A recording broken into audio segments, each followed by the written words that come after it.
Is Sandro Tonali heading to the Emirates?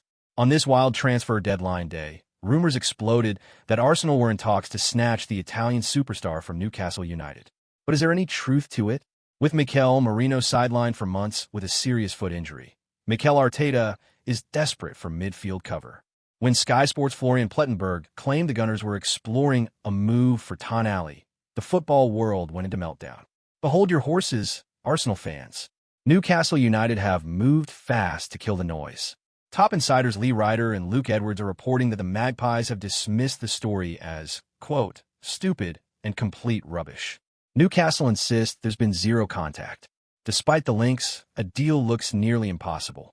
Tonali is a cornerstone of the Newcastle project, and with a price tag north of £60 million, Arsenal would need a miracle to pull this off before the 7 p.m. deadline. Should Arsenal break the bank for Tonali, or is this just deadline day smoke? Arsenal aren't just looking for immediate midfield cover. They're hunting for the next big thing. Fabrizio Romano has just confirmed that the Gunners have opened talks to sign Hearts' teenage sensation, James Wilson. At just 18 years old, Wilson has already made history as the youngest ever male player to represent Scotland. Despite his age, he's a physical presence with 8 senior goals to his name, and Arsenal have reportedly been impressed after a successful trial period. The move is expected to be an initial loan deal, likely heading into the academy first, with a view to a permanent transfer. It's a classic pipeline move by the Gunners, securing one of the UK's most highly rated young strikers before the deadline. But that's not all. While the Wilson talks progress, the Sandro Tonali rumors are still swirling.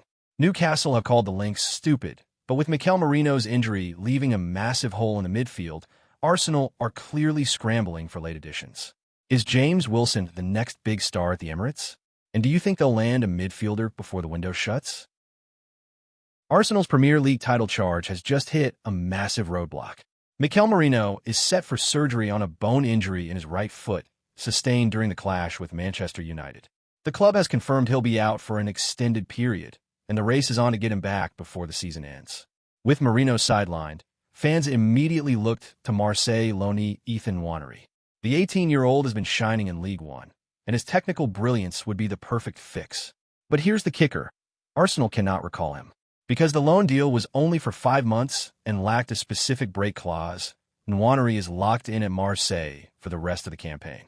Mikel Arteta now faces a major selection headache with one of his most trusted foot soldiers in the treatment room. This explains why Arsenal are suddenly scrambling in the final hours of the transfer window.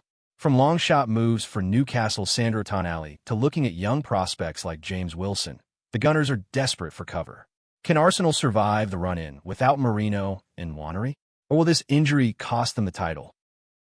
History has been written at the Emirates. Arsenal are officially the first ever winners of the Women's Champions Cup after an absolute thriller against Brazilian giants, Corinthians. This wasn't just a final, it was a total roller coaster. Arsenal looked ready to celebrate until Corinthians struck a heart-stopping penalty in the 96th minute, forcing the game into extra time and silencing the home crowd. But the Gunners refused to fold. In the 104th minute, Caitlin Ford emerged as the hero, finding the back of the net to secure the silverware. The scenes at full-time said it all, especially with club legend Arsene Wenger on hand to present the trophy. As Latte Wubben-Moy put it, it's not often you can write history at Arsenal. This inaugural victory isn't just a trophy. It's a statement of intent for a squad searching for momentum. Is this the biggest win in Arsenal women's recent history? Smash the like button. Let us know your thoughts in the comments, and subscribe for more football coverage.